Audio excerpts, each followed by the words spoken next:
Solid waste generation in Malaysia is reaching a distress level, especially in terms of the amount and composition generated. Inevitably, waste generation is bound to increase by 3% annually due to the causes such as migration, affluence, and rapid development.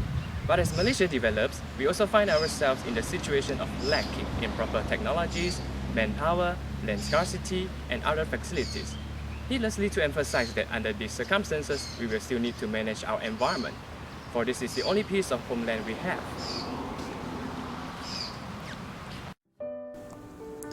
According to obtained statistics from Ministry of Housing and Local Government, the increase in population correlates to the increase in solid waste generation as well. Cities in Malaysia produce an average of 1.5 million tons of solid waste per year. Collectively, solely in Peninsular Malaysia alone, 25,000 tons of solid waste is generated annually, which is equal to 125 blue whales with each 30 meters long, or 3,125 elephants per day, or 198.4 million of bananas.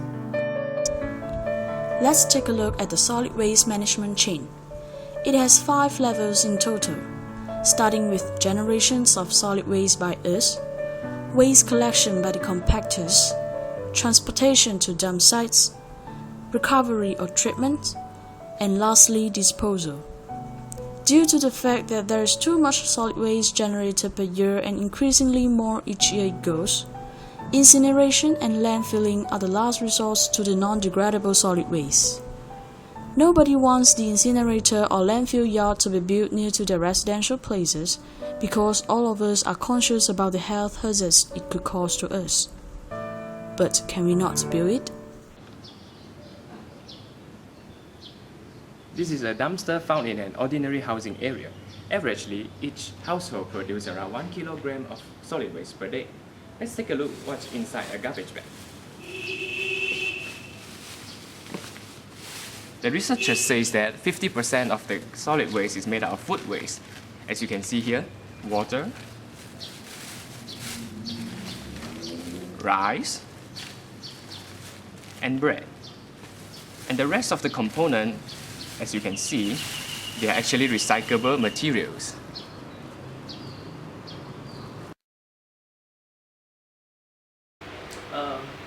I guess obviously it's an issue, not only in Malaysia but everywhere in the world. I guess the most important thing about solid waste in Malaysia is the amount of waste collected, and we don't have a particular place to actually store a particular waste, such as in country like US, they have a place where you can store hazardous waste and industrial waste. But in Malaysia, we don't have a specific place to actually, we dump everything in the landfill. So that's the problem arises here. So when you dump all these things in a landfill, you'd actually come to a place where you have a lot of pollutants which seeps into your soil and goes into your groundwaters. I think the major role should be played by the government itself, because in countries like Japan, the government has a rule that where the people have to actually recycle their goods.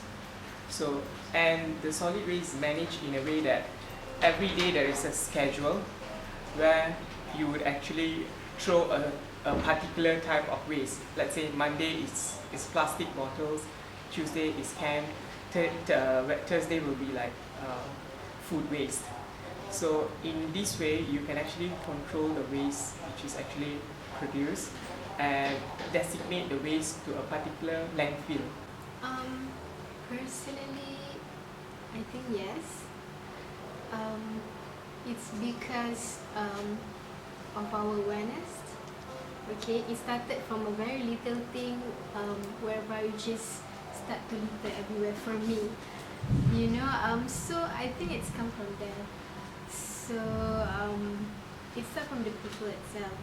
And when we don't have this awareness and we don't have these thoughts in mind that you have to actually put your garbage at a proper place, then it happens.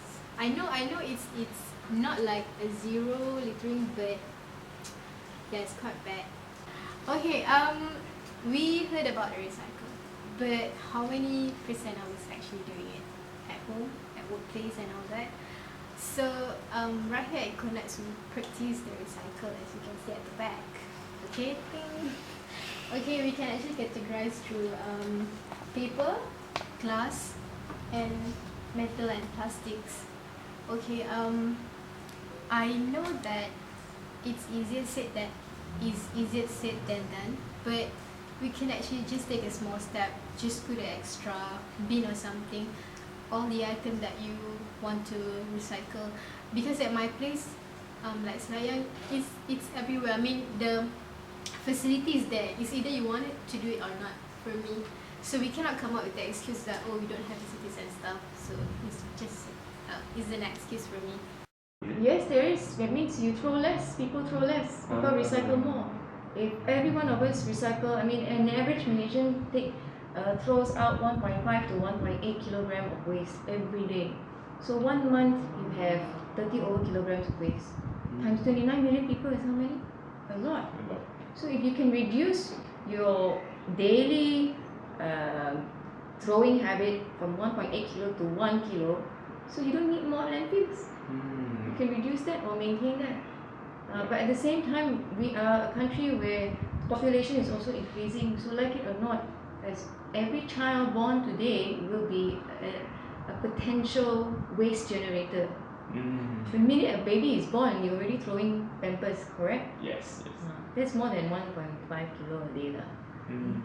So it's humans that need to change. It's not because we need to build more incinerators or build more landfills and so forth. If you really want to address this, you and I have to stop throwing rubbish. The common way in Malaysia is we bury it. That's why you have your landfills. Oh, that's why And then landfills, landfills has many kind of landfills. There's open landfill, which means just correct the lubang and just bury it. And there are also sanitary landfills where the waste are treated better. And then now Malaysia is actually building more incinerators.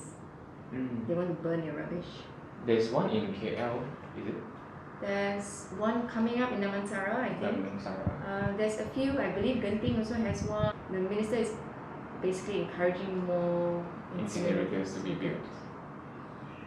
Because landfill takes up so much space. There's about 216 landfills, maybe 100 over of them are still active, the rest are all closed down. It makes sense to not have anything around there at least 1 kilometer, if not 100 meters. Yeah. Because you cannot see what goes underground, you see. It can move horizontally to other areas as well. So, and landfill shouldn't be next to rivers.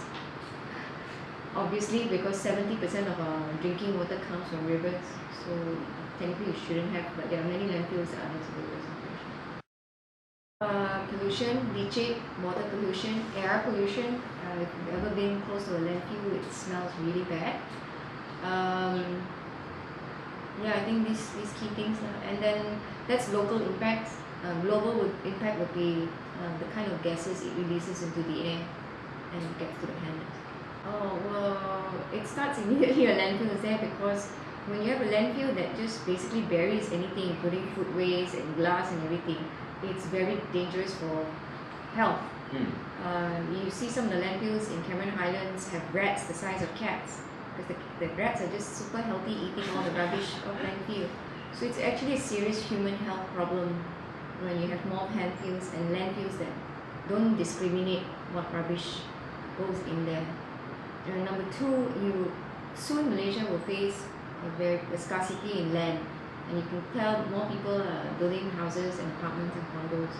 So at some point, maybe not now, but in the near future, some apartments, condos, or your future home may potentially be on a former landfill. So do people know that? Understand that? And that's where I'm quite perplexed about that question. So that's why when people, and land is so high value. So of course, if you've got a 10-acre land, you rather build a development than make it a landfill, correct?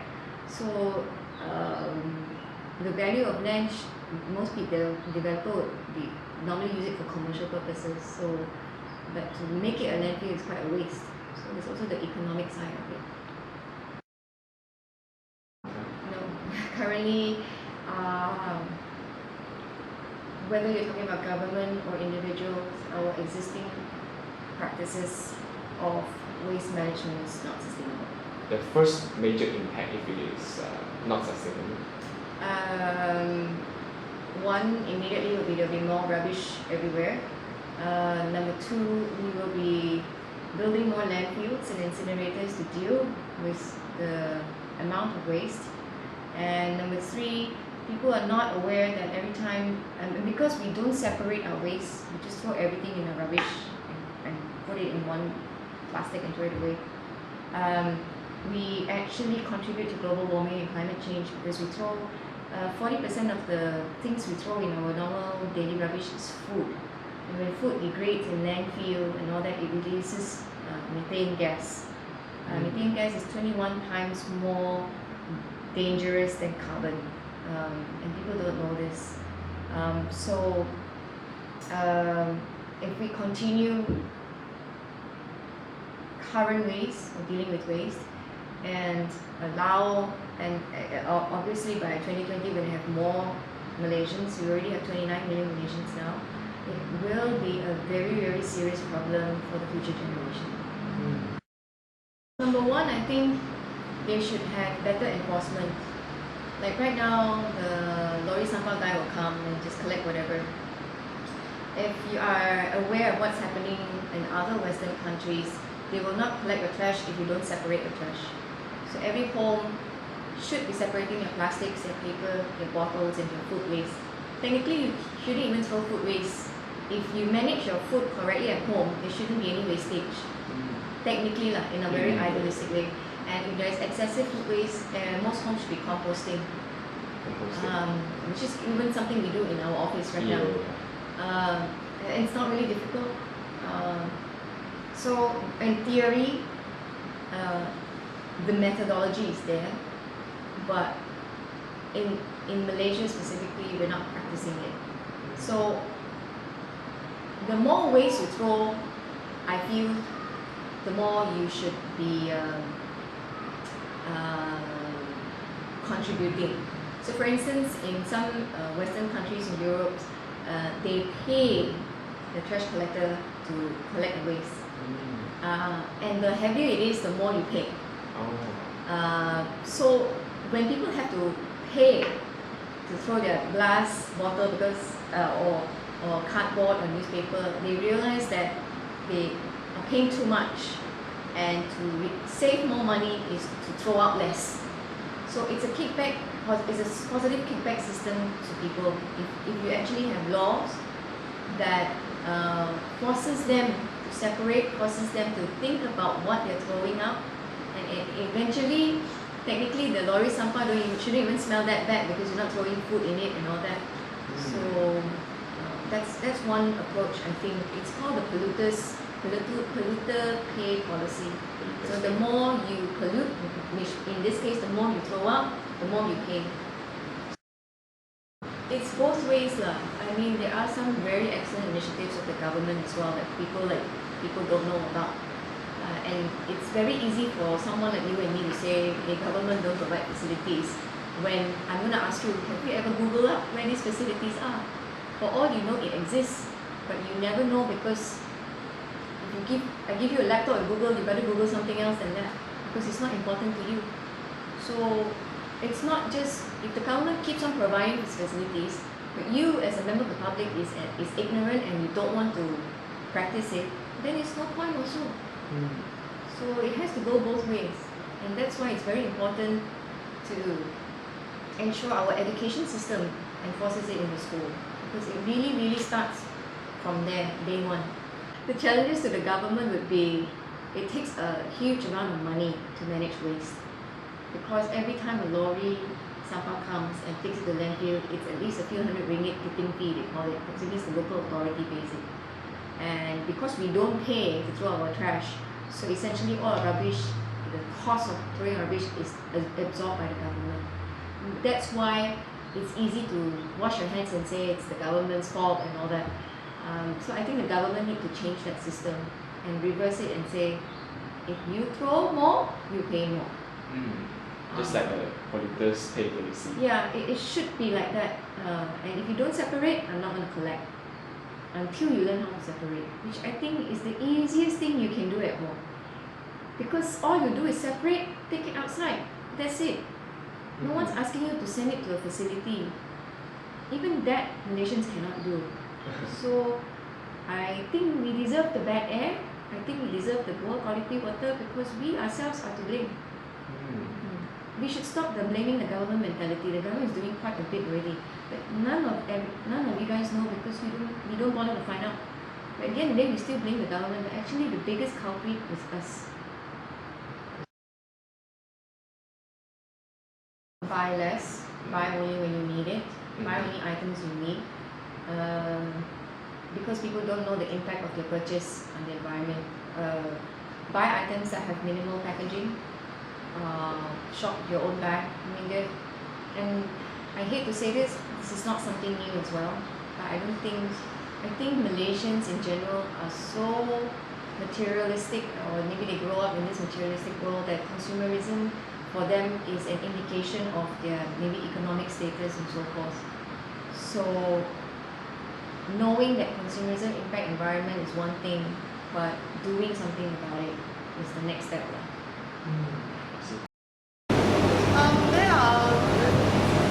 There are different areas, and talk about in the urban setting. That means in the city we have systems and we have policies, and we also have the local council like MENGO and all that. So the local council already have a system set up on how to collect waste, how to segregate waste, and where the waste go to. But in rural areas it might be a bit difficult because rural areas like in your kampung, the villages, it's not under the jurisdiction of local councils, So there, people throw rubbish and rubbish is not collected, So they just throw it in the river, so it's not. There is a distinction between rural and urban. Yeah.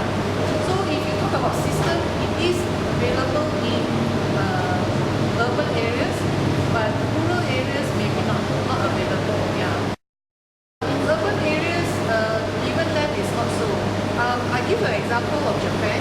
Japan is a very developed country, and they've been practicing recycling for many years, right? Even when their recycling rate is very good, unfortunately, the waste is getting more. So now Japan is actually adopting the policy of reducing waste, not recycling. Recycling, they find that up to a certain point, the waste still keep increasing, so it may not work. So now they're actually going to reducing. So since Malaysia have not even got to recycling yet, perhaps we can follow Japan and start reducing first. So I guess reducing could be a better way to implement rather than recycling. Yeah. First of all, loss of natural resources, because we need to open up more space for landfill, right? And in order to open more space for landfill, we really need to clear the area. So that means there's a loss of natural resources and loss of biodiversity. So that actually affects us. Number two is the impact is also on pollution. Okay, when we have more and more rubbish, and if there's no place for the rubbish to go, then we start polluting. We start throwing to the river, into the sea, and just by the roadside. So if waste is not handled well, it would lead to loss of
modern lifestyle.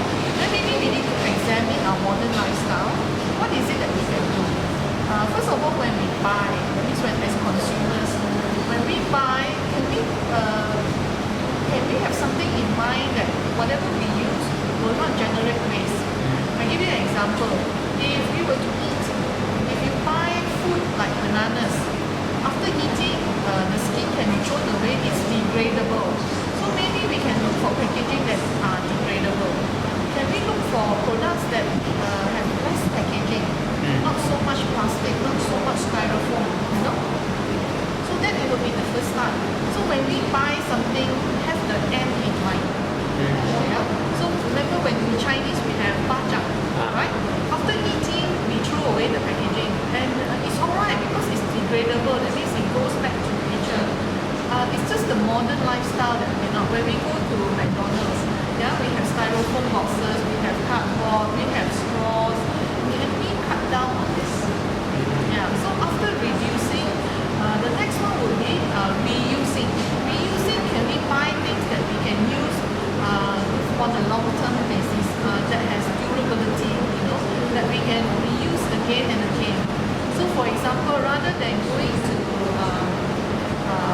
Starbucks to buy a cup of coffee, maybe you can bring your own mug along, you know, so you don't incur waste, because the mug that you have, you can reuse again and again. So those are examples. The third one is, of course, recycle. What I have used already, can I use it for something else? For example, if we buy laundry detergent, so after using the laundry detergent bottle, can we cut it and make it into flower pots? Can we actually plant herbs, you know, things like that? So there will be less waste going to the landfill. Can everybody take care of their own waste first? Yeah? So there's this program called Zero Waste Program. A lot of countries have also started implementing this. It's actually to tell everybody that do not generate waste. So the impact is there. So for example, if everybody, if you and me can already start reducing 50% of our waste, the impact, the rippling effect is enormous. Everybody have their role to play. On the government, they are more in charge of policy making, enforcement, and setting up a framework. Yeah? We cannot always rely on the government. Yeah? I think everybody have to take responsibility, have to collaborate, and be committed to this, because it affects everybody. It does not only affect government. Okay? However, government can put systems in place. For example, the fee, the amount that we pay for waste management is highly subsidized, right? When nobody knows that the chair into that we pay, right? How much actually goes to waste management? If you go and ask the local council, you will find that their annual budget are almost as high as 50% is spent on waste management. Yeah? So if everybody were to do a little bit, maybe government don't have to spend so much money on waste. And if those people who actually are penalized, for example, if government actually asks you to pay for waste management, you will be shocked at the amount that you have to pay. Maybe people don't know that. So I think on the part of government, perhaps they can be a little bit more transparent. Yeah, how much actually they are paying for waste management. Number two is enforcement have to be in place. Setting up policy is one thing, but they must send out people to go and check whether people are following the rules and regulations, especially the industries. So when you talk about government, I think they are already doing something, but not many people know what they're doing. Yeah? But again, I say it's not fair to just depend on government. I think there's a few parties involved. First is the food production. Yeah? Food production, when people produce the food, what happens to the waste? Most important, people who sell food, they don't waste, because every bit is wasted, it costs money, right?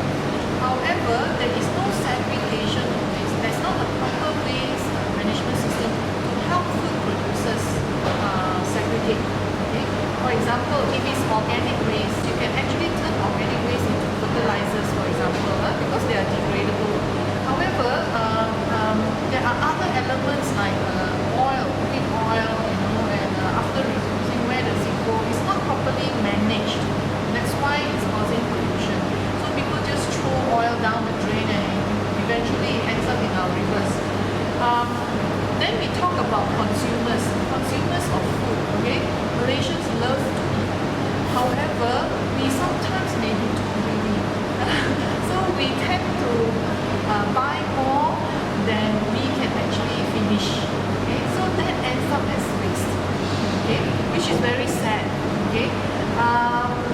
So that part we can reduce.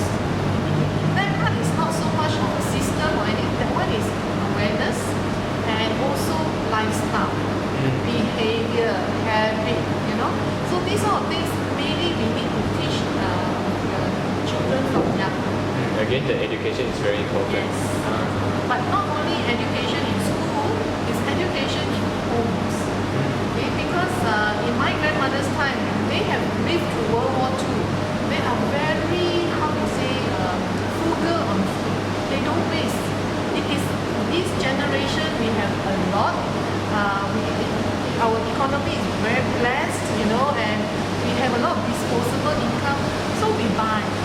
And for convenience sake, we go out and eat, So those are the social issues that have led to this current lifestyle.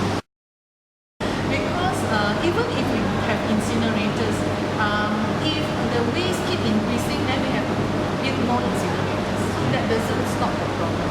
So always reduce first. Incinerators or whatever system out there is to help us manage.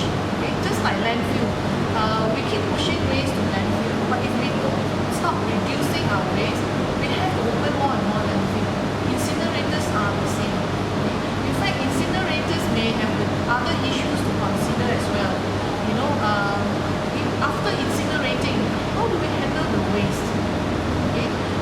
I believe incinerators are specifically perhaps for cases like hazardous waste, right? Like in hospital, in order to take away the hazard issue, it needs to be undergo an incinerator. Okay? But after that, there's still the waste. How do we handle it? The waste doesn't go away. When we come back to our normal lifestyle, we need to actually inculcate more conscious behavior about what are the things that we buy, what are the things we use, and how do we actually manage our waste.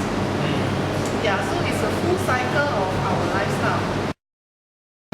I don't believe in incentive. I believe in changing our lifestyle. Perhaps what we need to know is what is at stake. Okay? If we don't change, eventually we will live in the rubbish dump, just like in Philippines. Okay? Children grow up in landfills. Yeah? The rubbish there is so plentiful, and they run out of land to live. So people start living in those kind of areas, and children grow up in those kind of areas. I hope Malaysia will not reach that stage. Yeah? So if you ask me to choose right now, do I want to live in a clean and nice area, or do you want to live in a rubbish dump? I think let's start think about that now and start handling waste ourselves, start reducing, so that we won't reach that part. If you look into the research, how many rivers are there in Malaysia and how many dead rivers are there in Malaysia? So waste will have effect on, like I said just now, on pollution as well as health issues. So think about that now. The water that we drink, where does it come from? Yeah? If you really know, and if you may find out that it's not as drinkable as you want it to be. Human would not survive without consuming. More and more solid waste will be produced as each generation goes. However, we can choose to be more conscious on how to treat the unnecessary waste in a more proper way. Our lives on Earth are borrowed from our future generations, and we have the responsibility to take care of the earth for a better future. We should start aware of the solid waste problem, or else our future world will be an awful wasteland filled with garbage. If we keep on ignoring the serious situations of the environment, the garbage world in the movie of Wall-E might come true one day in the real world.